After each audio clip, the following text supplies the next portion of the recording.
All right, so this is a video I never really wanted to have to do. It's not a necessity, but there's just something speaking to me that tells me I have to reveal this stuff to you.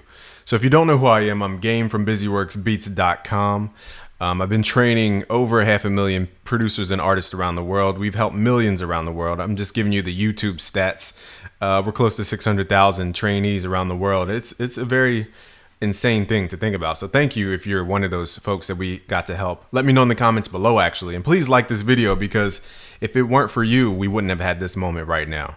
So this is something I never truly wanted to dig into, because I'm not one for controversy. I'm not one for conflict. I'm not one for beef. I'm not one to create tension within a community and create disassociation.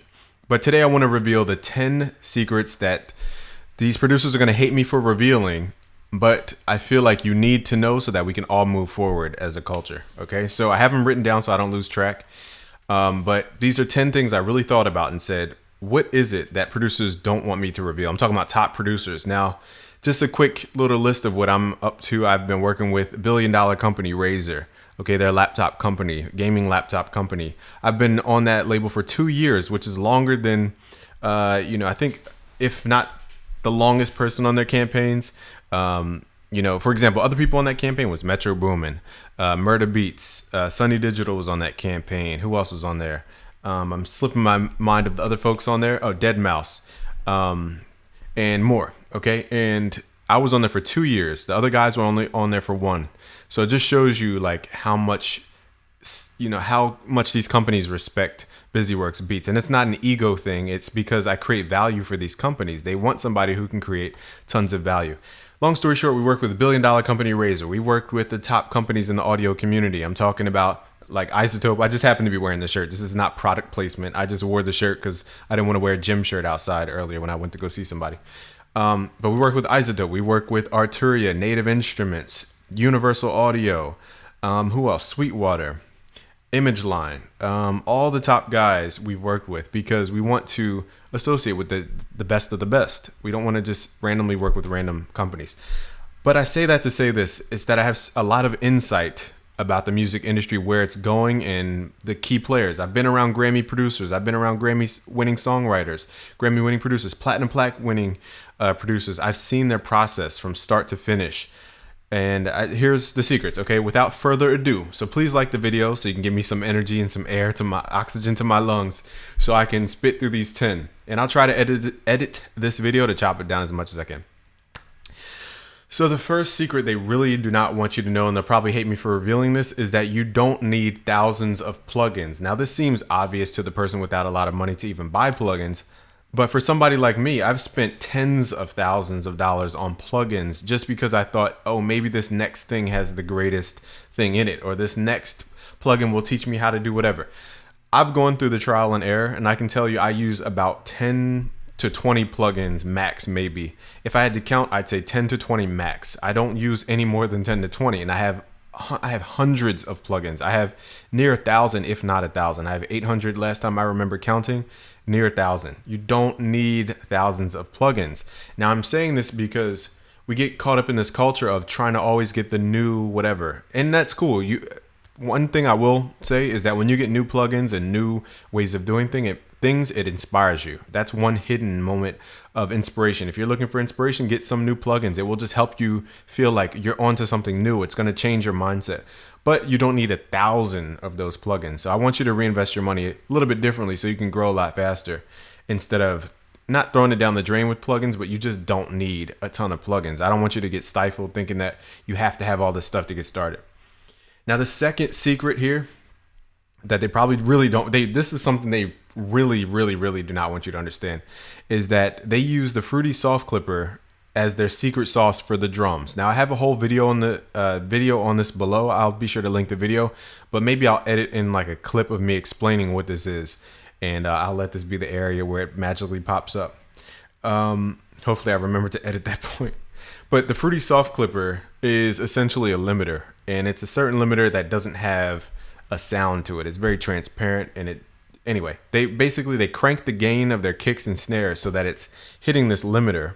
Okay, so imagine your snares down here, and the limiter is here, and you turn up your snare more and more and more until it starts chopping off the top of your snare, and the snare becomes louder and louder without any other plugins. And it's a default plugin right inside of FL Studio. And as long as you keep turning those gain knobs up, it goes through that Fruity Soft clipper, and it makes your drums hit crazy hard, okay? Super crazy hard. Now, the next secret they don't want you to know is that they use Melodyne to steal chord progressions. Now, I say steal with quotations around it because technically you can't, I don't know the law, but from everybody's understanding, you can't copyright chord progressions. Now, there's a deeperness to it with the whole Katy Perry issue and the whole blurred line scenario that's like hot topic right now. I'm not a lawyer. Ask a lawyer about that. But the point is, they take chord progressions from old 90 songs, old 80 songs, old 70 songs, and they rip them using Melodyne, because Melodyne can interpret the harmonies individually, and it's a very advanced software. And basically, they take all that MIDI and they put it into the piano roll, and they take out the notes that are wrong or that they don't like. They change the timing of the notes, and boom, they have a chord progression to build their new pop song on. That's really how these pros are doing it. They're not, they're going through all these motions to get that result. They're literally using a plugin, okay? And we went over how people take vocals from tracks in our Isotope video a while ago. Now, here's another secret that the pros probably really don't want me to tell you, because this kind of shatters the glory around being a music producer. The pros use loops. Okay, now that's a smart concept to the pro, because the pro is trying to eliminate time, is trying to eliminate frustration, is trying to eliminate guessing. Because when you're in a studio with a high level artist and they want you to make beats from scratch, you can't be sitting there trying to figure out which snare goes with the kick, which bell you're going to use. You can't sit there for 30 minutes wasting studio time, paid studio time, and somebody else's time. You can't sit there obsessing over something that's not worth obsessing over. So they use loops, okay?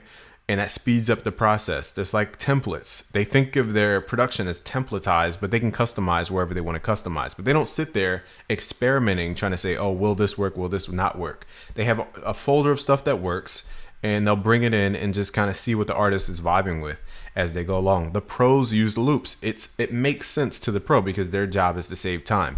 Now, for somebody who's not on paid time and not in the studio with high-level artists or whatever, or just wants to do all the hard work, those folks don't use loops. And that's probably going to cause a lot of controversy, because there's this thing about doing everything by yourself in music production. You got to make the sounds, you got to make all the melodies, you got to make the chords, you got to do everything by yourself. But in a business sense, that makes absolutely no sense.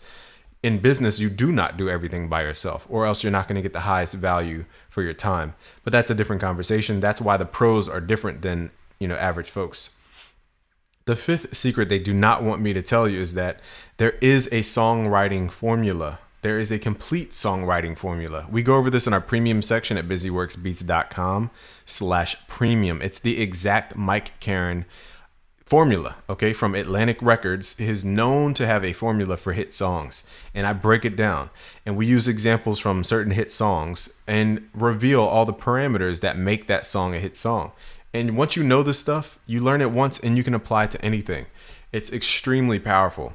And there is a songwriting formula. Just understand there's ways to go about this. Just like in music production, there's a songwriting process. You don't just randomly grab a keyboard and just start making a song. There's a step-by-step process. Just like there's a step-by-step process at McDonald's to make a hamburger. There's first, I don't know the process, I'm just guessing. First, take the stuff out the freezer, I'm assuming. That might be a shot to them. I forget who says their meat's not frozen, but whatever. They take stuff out the freezer, or get inventory, I should say. They got to get the bun at some point. They got to put the condiments on there, like mustard and all that type of stuff. Mayonnaise. They got to put lettuce on that thing. They got to cook the burger.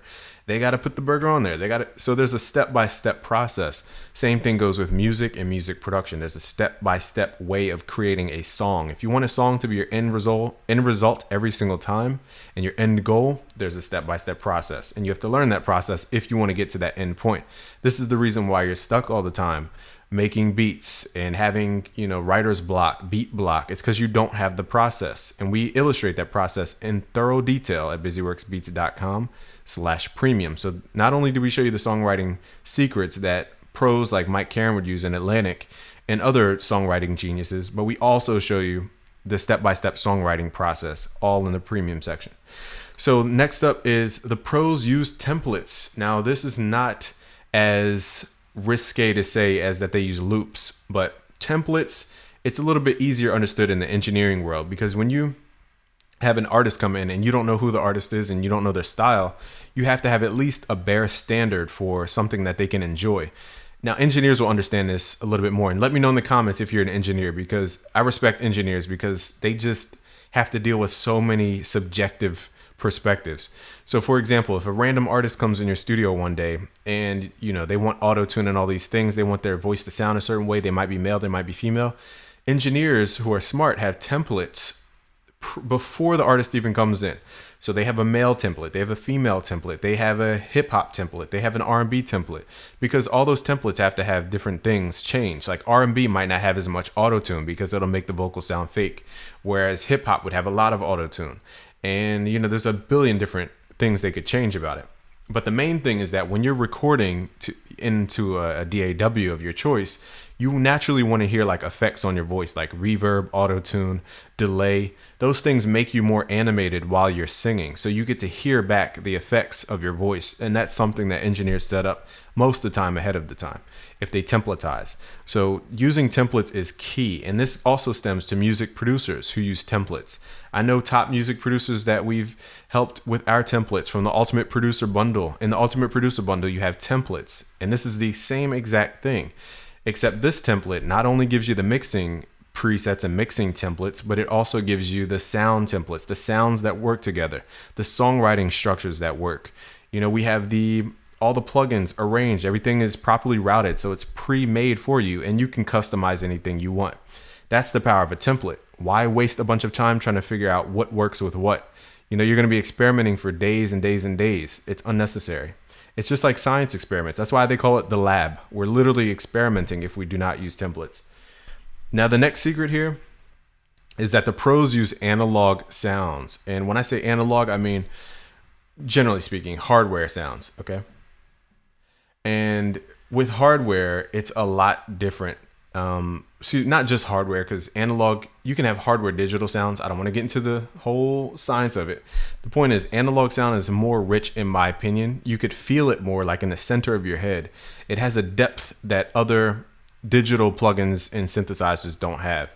And analog, you could feel it, okay? And the reason I'm telling you that is because they may be doing videos online showing you that they use Omnisphere, for example, or Nexus, or what's another plugin people love that's a digital synth. What else is a plugin? Somebody help me in the comments below. I'm going blank. But XYZ plugin. They'll show you that plugin, and chances are the plugin has a digital sound. Let's say, yeah. So I'm not here to throw shots, but let's say it's whatever plugin it is. It has a digital sound to it. And they're showing you the digital stuff, but they're not showing you the real depth to their sound comes from analog hardware. Like behind me, I have a Prophet 08 from Dave Smith Instruments. I have the Moog up there. I don't know if you can see it, but chances are you can. I have to my right another Prophet 6. You can't see it, it's off cam. Okay, so the sounds from these synthesizers are way more in depth than anything digital. Way more in depth. Another thing is that you have to understand is that the pros use expensive microphones. Now, I was watching a video, which was kind of hilarious, on the SSL, SSL 6, little small mixing console, mixer. I forget the exact name for it, forgive me, but the SSL new mixer that came out. Now, somebody made in the comments, they were like, oh, casually using a Sony C800 mic, and that mic costs $8,000, okay?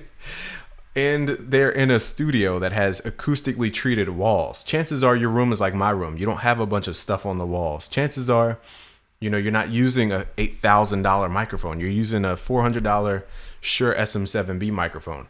So with that difference, you're hearing that quality that you hear on a Young Thug album, or who else just came out? Chris Brown, or who else just popped up with it? Drake. Okay, that's the quality they get because they spend the money and invested in that. And it's a dramatic difference than me just speaking on the Shure SM7B in an untreated room with my door open where you can hear my hallway. Okay, Now, when you're in a treated environment with acoustic treatment and high, very expensive microphones, and you have all the electricity stuff that engineers know who build studios that gets rid of all the buzz and everything, of course your vocals are going to sound crisp without any plugins, because all that stuff, people spent tens of thousands of dollars getting that quality.